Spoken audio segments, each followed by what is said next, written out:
No better way to start the day than with good friends. Totally agree, Rabbi. Okay, here we go. Oh, yeah, da, da, da, da, da, da,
Today we're going to speak about what is Israel.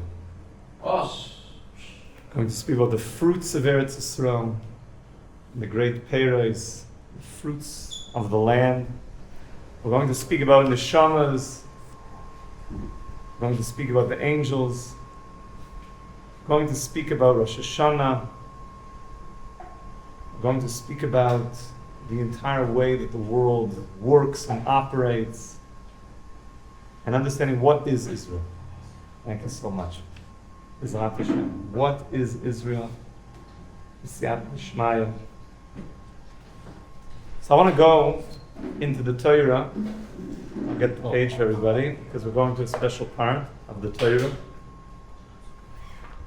In the English edition,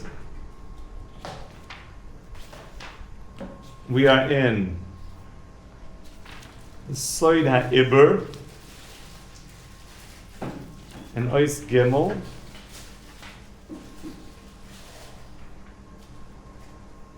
Oh, Page 229. 229. And even let's go further, 233, to this nice diagram, the one that we like so much. So I'm going to read in Hebrew. Essentially, we're speaking about the soid iber. The soid iber. What does the word iber mean? Infusion. An iber is like a pregnancy, an ibur. So you have the mother, and then the mother gives birth. And something is growing inside the mother. So an iber means a growth. Something is growing. Something is being shared. Something is being revealed. That was not there before, but is now expanding. Good to have you, Shalom. Always a pleasure to learn together. Amen.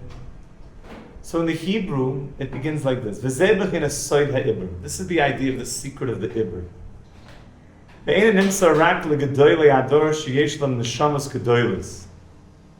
It's given over to people that have big souls.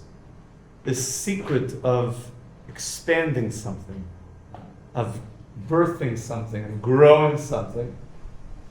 This secret is given over to the biggest. Wow, this looks like a serious situation. Thank you. This secret is only given over to the Gedolei Ador. Ki taluchas hagalgalim, for the entire way of understanding the spheres, the whole way of understanding the orbits, which is the way essentially this world is being run. That this world is being run because you have constellations that are moving, that are creating tides, that are creating energies coming into the world, because Saturn is rising, and Venus is in its house, and these are all factors that are starting to push and move. And we know that physical reality is really being guided by the higher reality of the constellations. And that's why constellations are a big thing for us. We speak about constellations. But we also know where the constellations get their power from. We're going to see they get them from the neshamas. And where do the neshamas get their power from? The neshama koilelis, the seichel ha-koilel. And where does the seichel ha-koilel get its power from? From the Evan Shasiya. And where does the Evan Shasiya get its power from? God. You know where we're going with this. Eventually gets to God. Yeah. But what we see is that there's a sequence of how God is bringing energy down into the world. But there's only one source of the energy, and that is God. Oh. So we see here that the Rebbe is talking about these constellations. So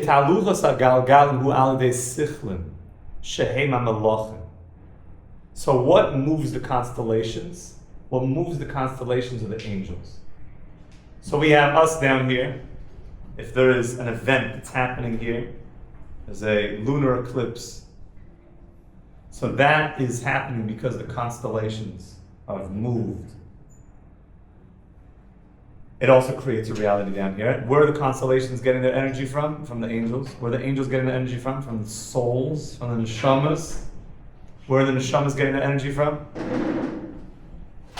From the neshama gedola, the big.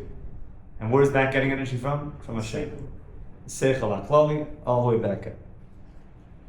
The kol galgal v'galgal yesh lo seichel miyuchad, the hainu malach, shemisnagal yoder. And every single one of the constellations has a certain seichel, which is guiding all the constellations. V'ali be'zeh hu ishtanas hiluch hagalgalim, and through this seichel, through these angels, all the constellations are now getting run through this. One of the constellations has such an orbit of a month. This constellation has a year cycle.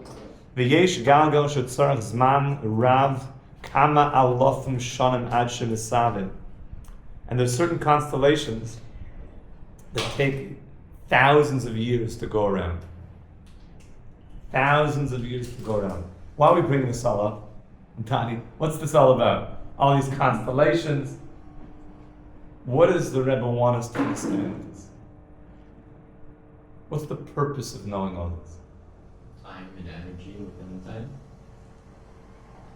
It's that when you see a world around you moving and orbits moving, you should know that don't think that you are stuck because you were born when Venus was rising or Mercury was in its house. You have to realize that yes, wherever you may be, there's an influence that you're receiving. But do you know how you could influence the influence? By realizing that you are the ultimate influence, that your soul is above the constellations, that's above the angels, and your soul is the one that's really moving all these large orbits and these constellations. And really you're in charge of helping to make destiny unfold for humanity. It's the power of the souls. And that's what the Rebbe wanted from us. The power of the souls is that we have a great responsibility. So now the Rebbe is about to make a move here. So says the Rebbe, V'chol elo ha-sichlim, all of these sichlim, which is the angels, all these angels that are then moving the constellations, which is then in turn moving what we see in this world events. If I say constellations, it doesn't mean so much. But if I say stock markets, what did you say about stock markets? Bitcoin prices, what did you say? All of that is resulting from the constellations, which is from the angels and from the souls. That's why it's interesting. You speak to people who are really like in the stock world and trading, but people who really understand the system, you would think like you should go to school for this stuff and like learn a bunch of like principles intellectually. People who really understand this tell you the stock market is the most emotional place. And really to the degree that you understand the human emotion, that people are very emotional with their money, and you can understand that, you realize that the market moves based on so much of like the emotions of the people. Yeah, Yosel. There's this quote from J.P. Morgan. He said, millionaires don't use astrology, billionaires do. I read that, I said, well, is there something to astrology? So if we understand astrology, where is that astrology coming from? So based on what the Rebbe is saying, is it's coming from the angels, but the angels are getting it from the souls. And where are the souls getting it from? If we could draw down from the Seichel HaKoilo, and we could draw down from God.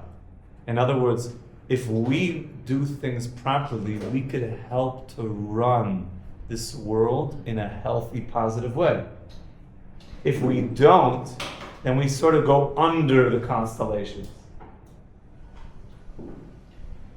You become at the whim of the constellations. Whereas if you do things right, and you go all the way up to the top, so you're bringing down energy that you're guiding the constellations, which is all connected to Ein Mazli Yisro. That Ein Mazli Yisro. That there's a place above the constellations. And then from there that you could help move this world in a positive way. That's what we want to do. We want to build up this world in a positive way. Yeah, Daniel? I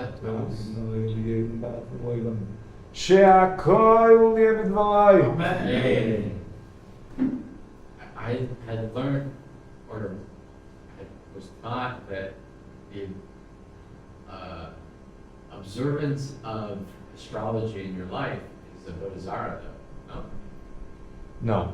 If you put yourself into a place where you say, we are bound by that, then that's a problem. However, like if the we stars are come in me. meaning to say that I can't do something today because this energy has destined my destiny. So, you know what I'm saying? So you can't say that. What, you don't see God at the top of the system? At the same time, though, we work with the system. We work with it. Is that if there's an influence, a certain energy coming into the world, so we'll relate to that, but don't think that you're stuck in that. You're never stuck in that influence. And the deeper level is that you can go all the way back up and you can help guide the whole system by understanding where the system is set up on each level. Yes? So are these energies that we're speaking about, is that on the same kind of like metaphysical plane as our neshama, or is it more physical because it has to do with, like planets are physical things and this and that? And The neshamas planets are spiritual. getting guided by the angels, and the angels are getting guided by the souls. And the souls are getting guided by the ultimate unification of souls, which is the Seichel HaKoilo, the place that all of our souls find expression. And that place is Evan Shasiya, and that place is in Hashem.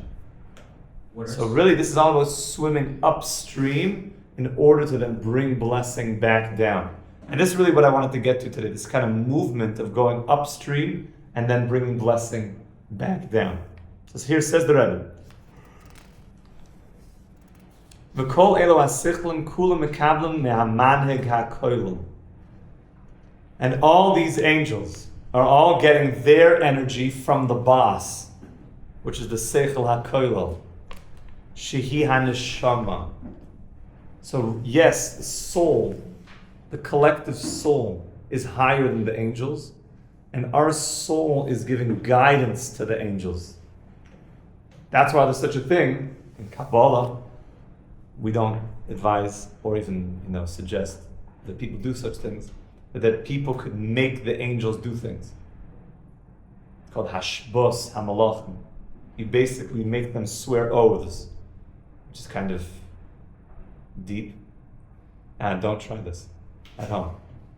But there's such a thing is that when the soul is above the angels, you can move the angels. So we don't do things in that way. We do things by just going up all the way to the top, going right to the commander-in-chief, connecting to that place, and naturally blessing just flows down. As opposed to like taking the law into your own hands and like getting this angel and like cornering him and making him swear an oath. Now you can see why people are concerned if you take Kabbalah and misunderstand it. It's like, because within the system, that's the way it could work. But just be careful of this. So somebody invites you over to a party, like, so what are we gonna do tonight at the party? Like, probably like regular stuff, like have a few brewskis, watch the game, and make the angels swear oaths. So run away as fast as you can. Shekula misnagim al yodam. Bebechinas v'nishma shakai tevinen shaneshama shoifeya seichel b'hem. The neshama is giving energy to the angels, that the angels should then run the constellations. Okay, we're making moves here to get to a certain point. Ve'al kein haneshama nikrei shema, and therefore the soul is called heaven. Your soul is heaven because if the angelic bodies are in heaven and your soul is above that, so the soul is mamish shemayim. Shu klolius hagalgalim, and the soul is like the entirety, the flow that's coming into all the constellations. And the Gemara there says, neshama, that the neshama is called shemayim, heaven. So the neshama is called heaven. So the neshama is called heaven, then what's the body called? The body is called the earth. The neshama is the heaven, and the body is called the earth.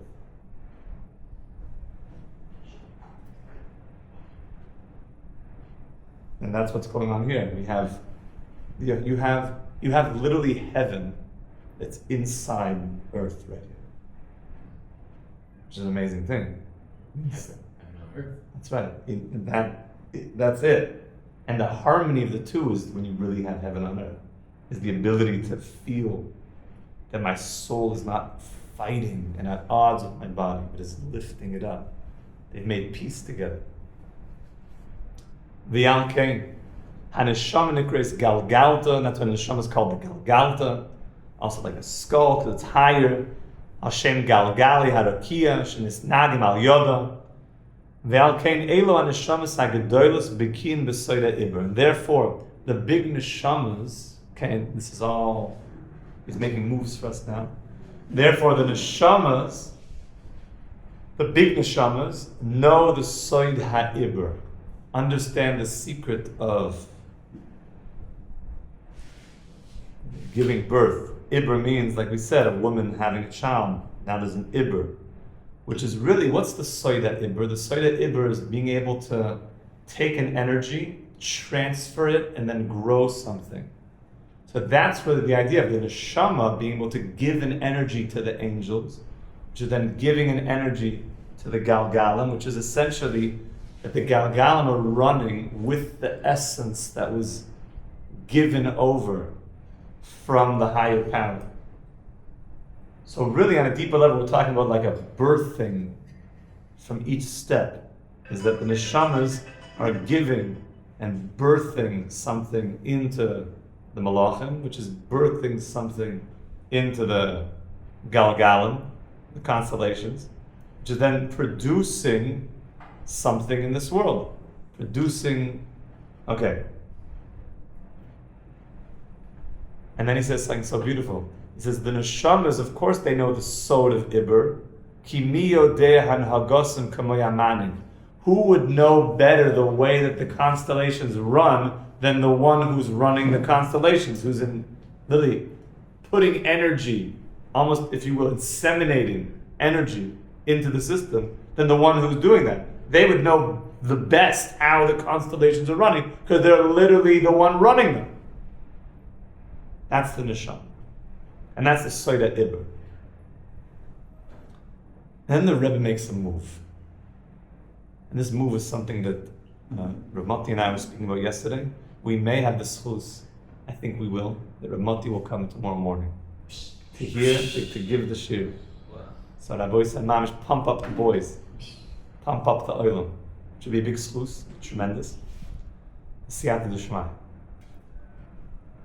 Ve'ela haneshamas hagedoilas. Now look at this. Okay, we're in the neshamas. Remember, the neshamas hagedoilas are giving energy into the system. So the neshamas hagedoilas, if they want to do this properly, tzrichen sheyeh lahem guf, they have to have a body. Bebechinas pri haaretz. They have to have a body that's called the fruit of the earth, the fruit of Eretz Yisrael. What is Eretz Yisrael? It's a place that makes fruits. But it has to be a clean place. It has to be a pristine place. So we're speaking about now these neshamas gedolos, these big souls. And these big souls, we said, are putting energy, so to speak, guiding the angels. And the angels are guiding the constellations. But these big souls, if they want to do this whole system properly, they need a clean body, which the Rebbe calls here, from Isaiah, the fruit of the land. The fruit of the land. The pre-shel Eretz Yisrael. Dahainu shetzrichen shafilu hagufa chitzoni shelahem. These big neshamas, they need that even their body yitafsu es ha'olam al pi ha'emuna be'or shel hatzadik. They need to have in this world a clean body.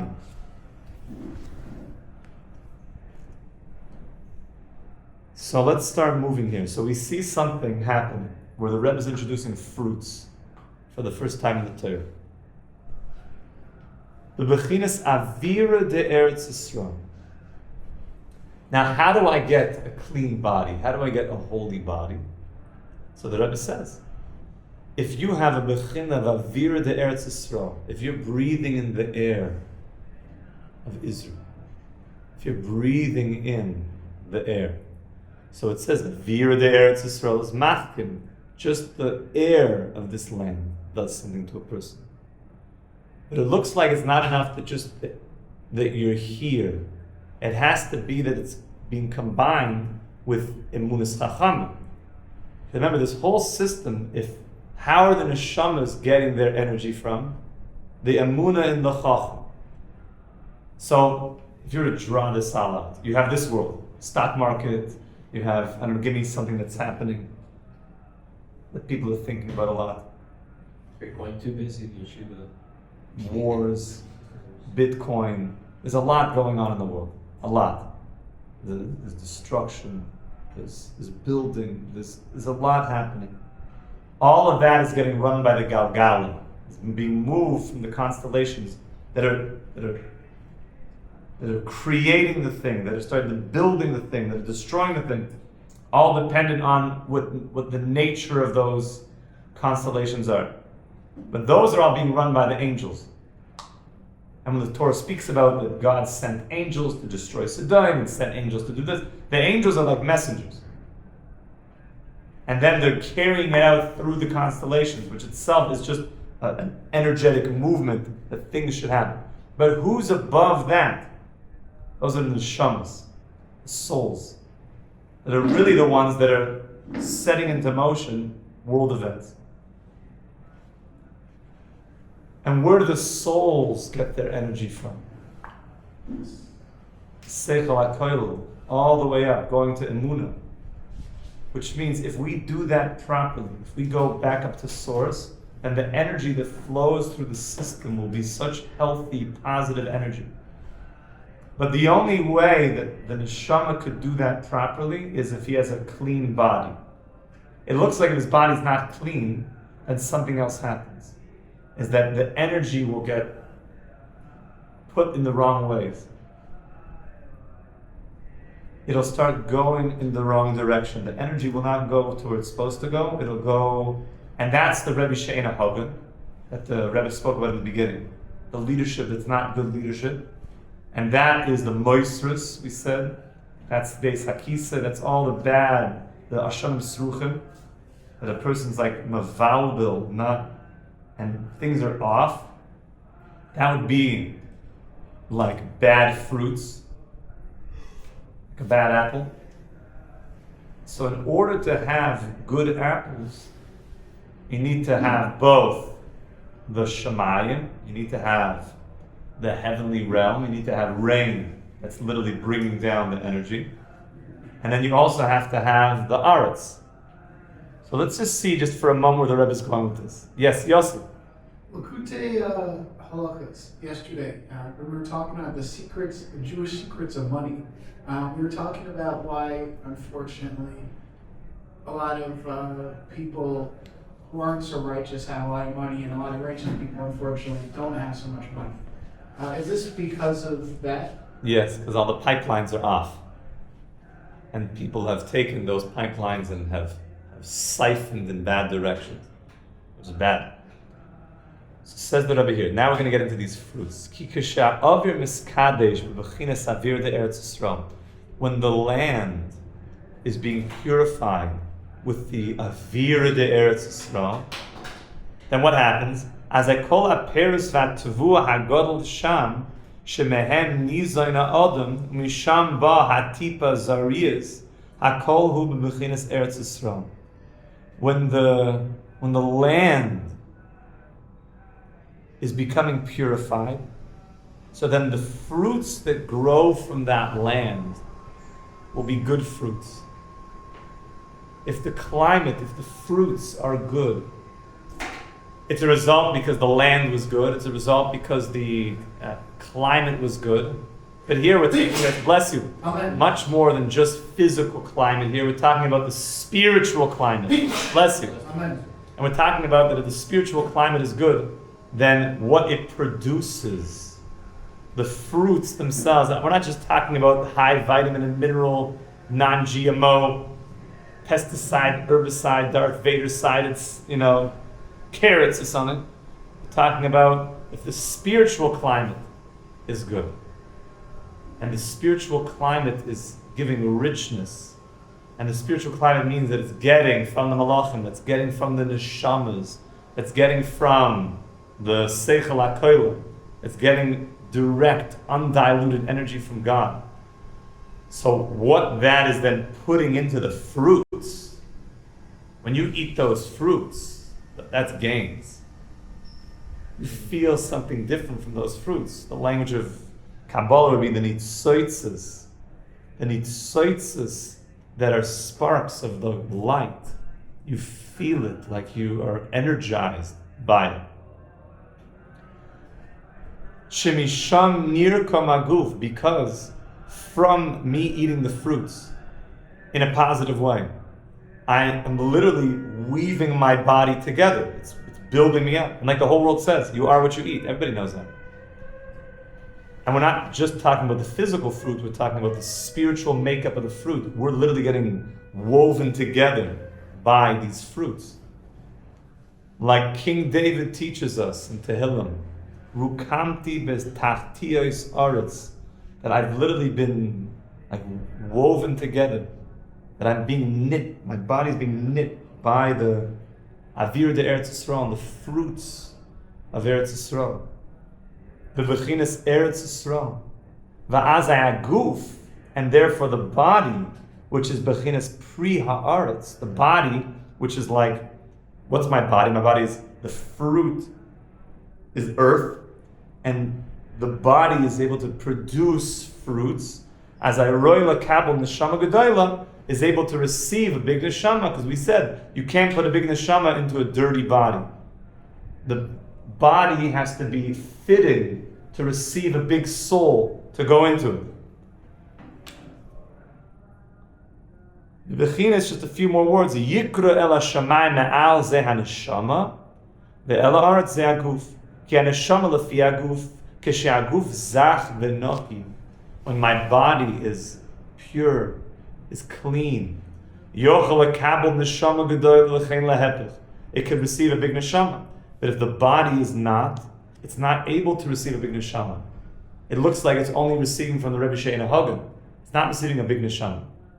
And we said the big neshama knows the site of iber, and the big neshama who's getting from all the way up from the Seichel HaKoil is able to then give that energy through the system. That's the iber that's happening.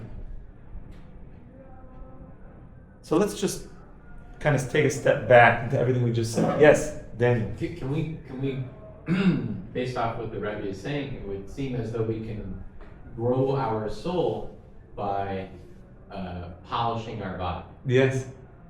Now, does this just mean polishing your body that, you like whey protein and gains? Or is it something more refined than that? I don't know if it's at the exclusion of that. It is important to be healthy, as the Rambam makes it very clear. But a person can't come close to God if their bodies are just like filthy and disrespected. That the body has to be a respected place.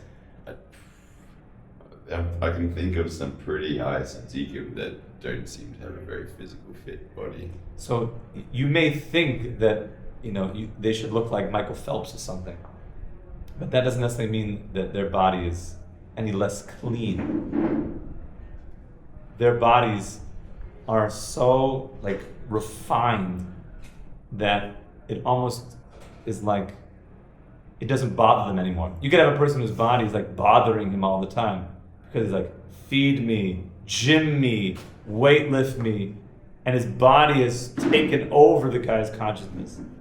You have other people their bodies are so much subservient to their soul. That's a much cleaner body. Is that the body is not so needy. You know what I'm saying? Yeah, Yosef. I was going to say to that point, think of a lot of pro athletes who have schmutzy bodies, or a lot of tzaddikim, they go to the mikveh regularly and. So, I think understanding the body in terms of is my body being very needy? So having any sort of dependency on anything is a schmutz on your body. Yeah. The nicotine, if you need to take melatonin, you go to sleep. Yeah, all that it's is needy. If my body's getting so needy, that's a problem. People that are real I always joke around that there was somebody who was the biggest weightlifter in the world, and they were interviewing the guy, and they're it's tell me your daily schedule. He's I wake up 4 a.m., I have 16 raw eggs, everything's pumping, and then I go to the ice bath, and then bench 250 on a low day, and then 17 egg whites, and then 14 scoops. 14 scoops, usually like 2 is like your magnet. 14 scoops. And like, that's like, so what got me was at the end, the interviewer said to the guy, they're like, I noticed that you don't have any like time like for socializing and like friends. It's like, you friends? I don't have friends. Number 2, he has friends. Number 2, he's the first loser. He's number 2, the first loser. Me, I'm number 1. I don't have friends. No friends. Your body's very needy. Like that's really like that's very needy. So I don't know if you call that a guf zach v'noki. A guf zach v'noki is that it's not obscuring the soul. And by big tzaddikim, when you look at them, you almost barely see a body. You just look at them, you see their soul like coming out of their faces. You know what I'm saying? Go look at. Then you might think like, can Ichimeyer bench like 250? It's like a different thing. When you look at him, like the body's almost. Some people explain it's like surah unachimer. It's like you just see the vision of the soul without any of like just like the sloppiness of just like chomer, like body. It's just like it's not obstructing the soul in any way. Yeah, it's Ishmael. For those who want to, take this practice and make it more practical, what about things like supplementing your body? For example, like taking vitamins. I know the Rebbe likes B12, like things like that. Or maybe you can do that. Just don't make it into an avodah zarah. Don't make your working out and your supplements into like this is it. It's that the body has to be cared for. Has to be very much cared for.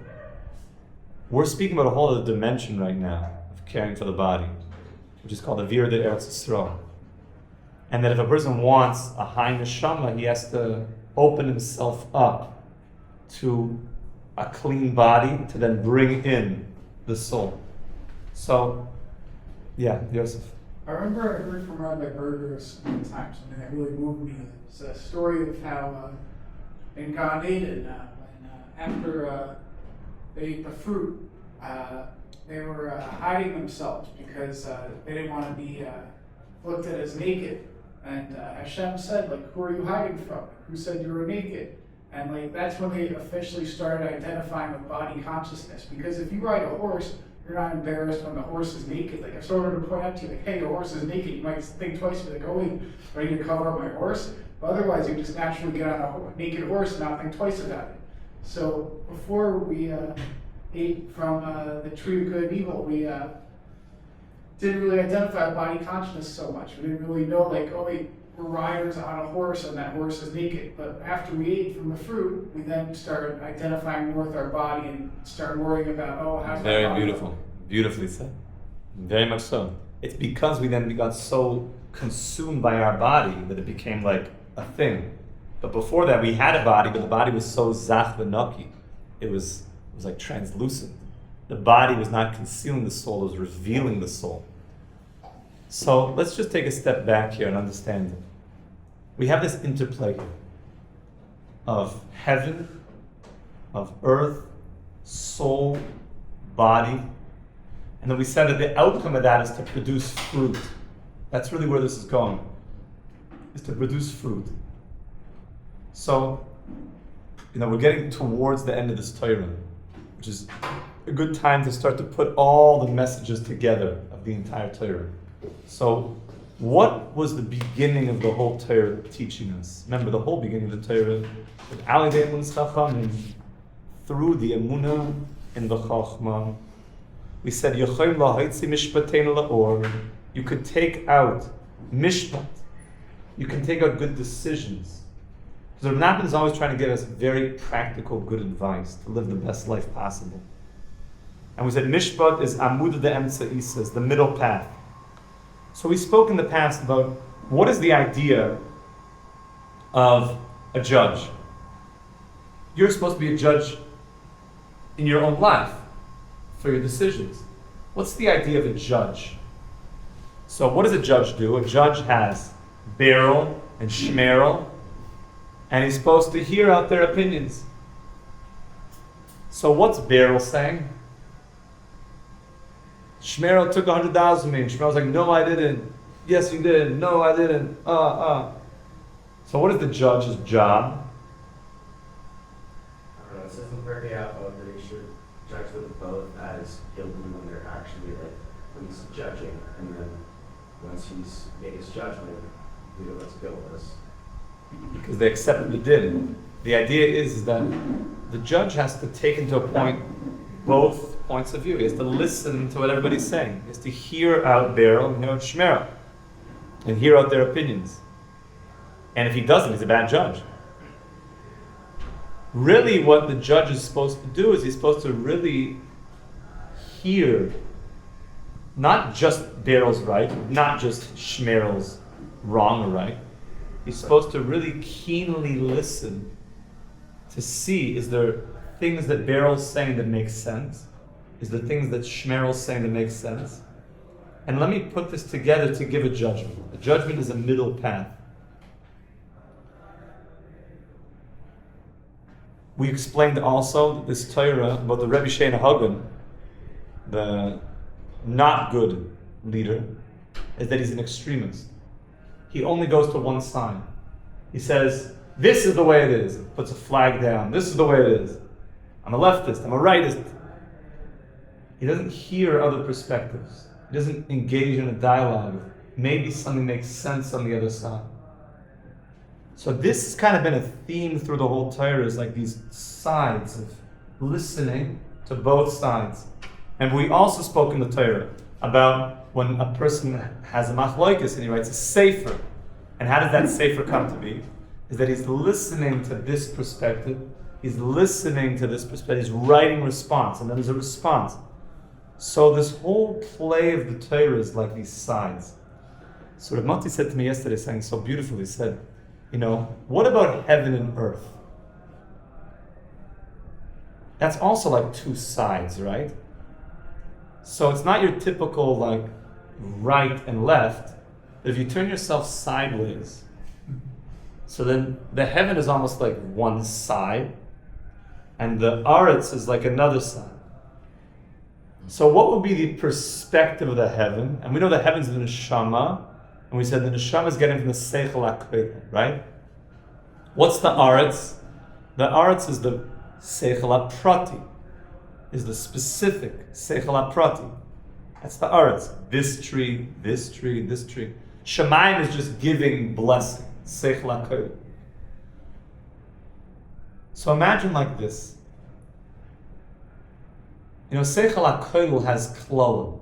It's a seichel hakoil. It's something that's shavel l'kol nefesh. It includes everybody in it. So give me a seichel hakoil idea. Don't steal.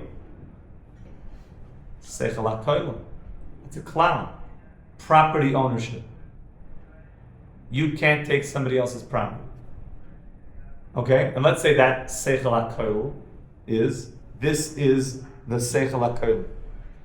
But what about cases where now I'm coming into the prat, into the person himself? That's the aretz, that's the individual. And let's say a guy stole.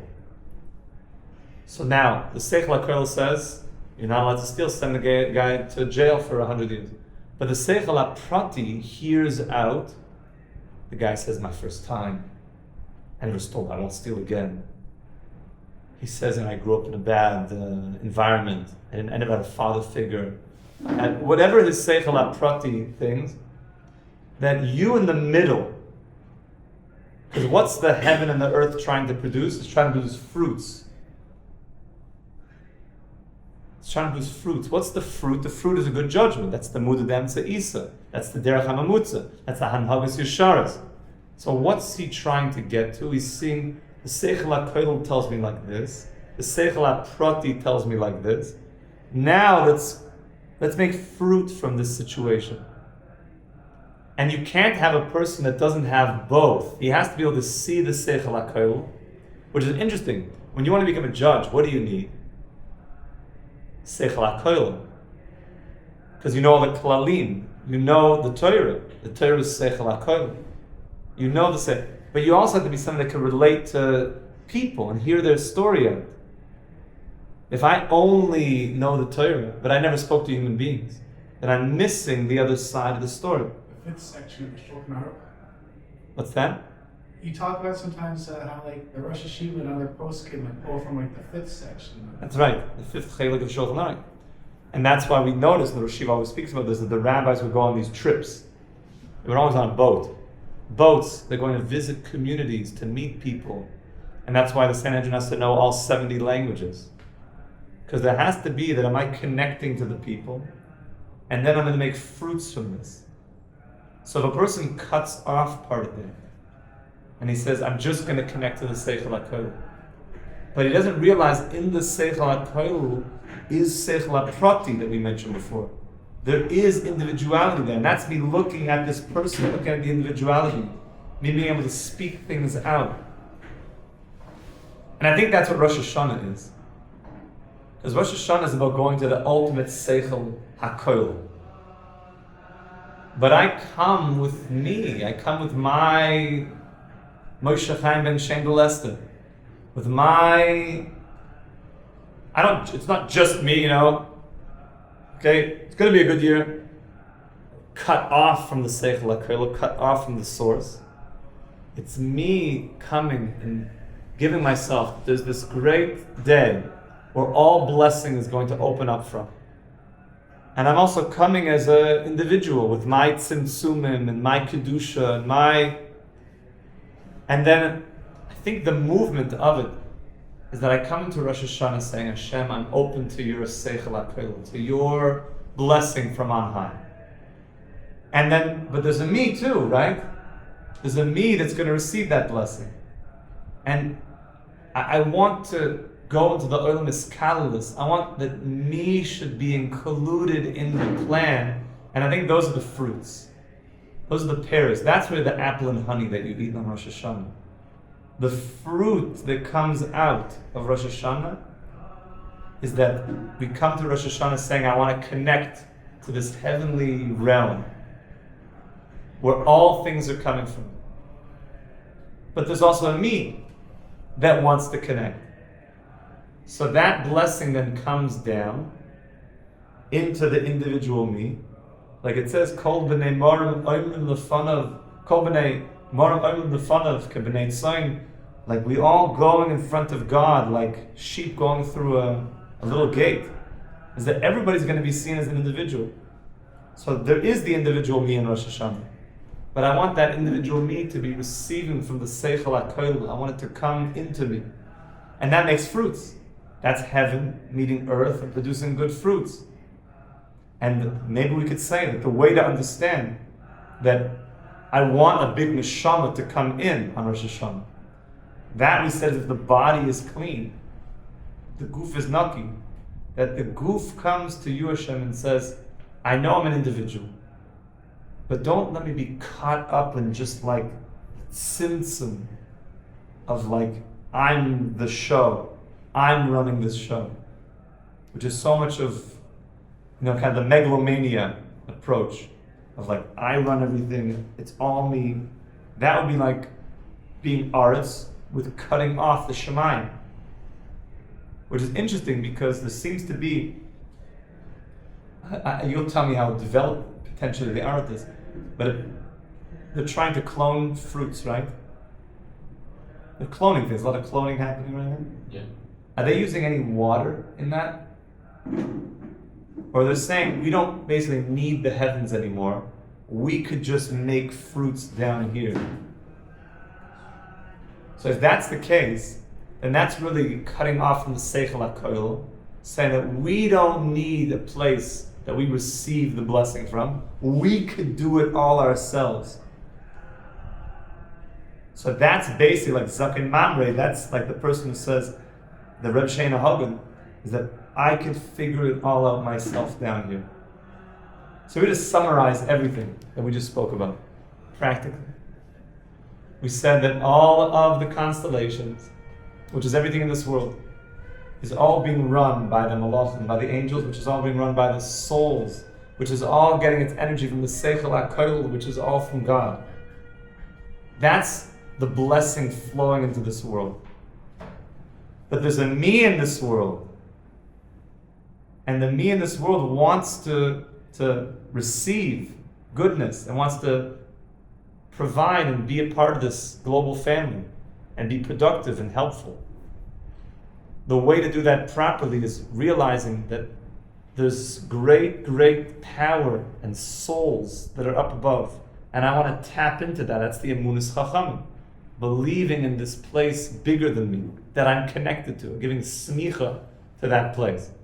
If I do that, then the energy will come into me. And then I have to also believe in myself. That's the emunah ba'atzmacha. That I have a role in this. Not just follow the leader. So everybody has their own role in this. I want to receive that light. And that I have what to share. But if I only have me, but I never received it from something above, then that's a big problem.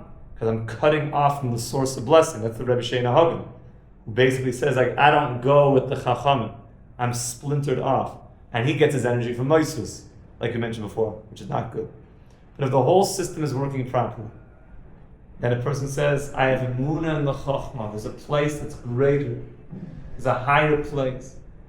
And I want to receive from that place.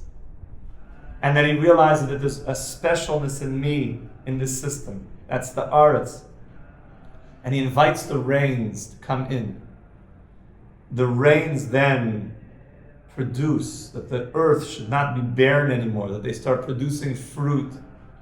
Those fruits are very delicious. Those fruits are good. They have avir de Eretz Yisrael. So what is Israel? It's the place that's here to produce fruit. Sweet fruit, good fruit, because it's always connected to above. So B'ezrat Hashem, we should be zoicha mamish to this. We should be zoicha to all of our friends with us around the world.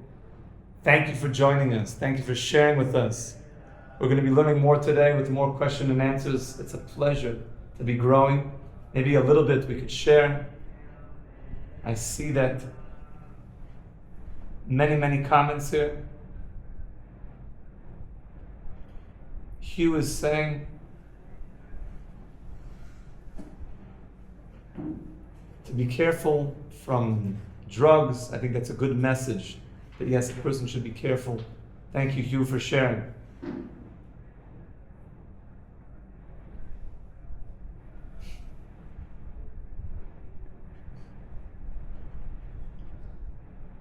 Rabbi, I have no questions there. Some very fascinating, wonderful thoughts from our friends. But yes, then. How does one know when their soul is expanded? They'll know that their soul is expanded. There has to be guf naki, which one of the ways that they'll know is that they see that they are connected to a source. They're opened up to the source. They're opened up to the source. If I'm opened up to the source, then something's going to expand. If you have a water balloon and you put it on the tap, so it starts expanding because it's connected to the source where the blessing is coming from. So to the degree that I know that I'm getting from a source will be the degree that I'm going to be expanding. But at the same time, it's not enough just to say that I have a source. It has to be that I make my vessel a good vessel. If you have a water balloon that's like an old, broken balloon, then it's not going to expand. It could be connected to the source, but the whole thing's just going to pop. It has to be that the receptacle where the blessing is coming into is also good and strong. So B'ezrat Hashem, we should be zoicha. There's so much here. I feel like I'm just starting this Torah, really. Yeah. The truth. Even though we've been on this Torah for 5 months and we're moving to another Torah. Because we have to move on. Because there's a lot in the pharmacy of Rebbe Nachman, and he has many prescriptions for us in order to create healing for our soul. And therefore we will be going on to the next prescription. So this is the kind of the kashalei praidoskan, the final bits of this Torah, b'siyat d'shmai. We should be zoying to all the brachos of the Torah and be zoying to Seichel HaKol, and that all the Galgalim and all the constellations should help run in the proper way and bring great blessing to the world. Amen. Amen.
Shachris.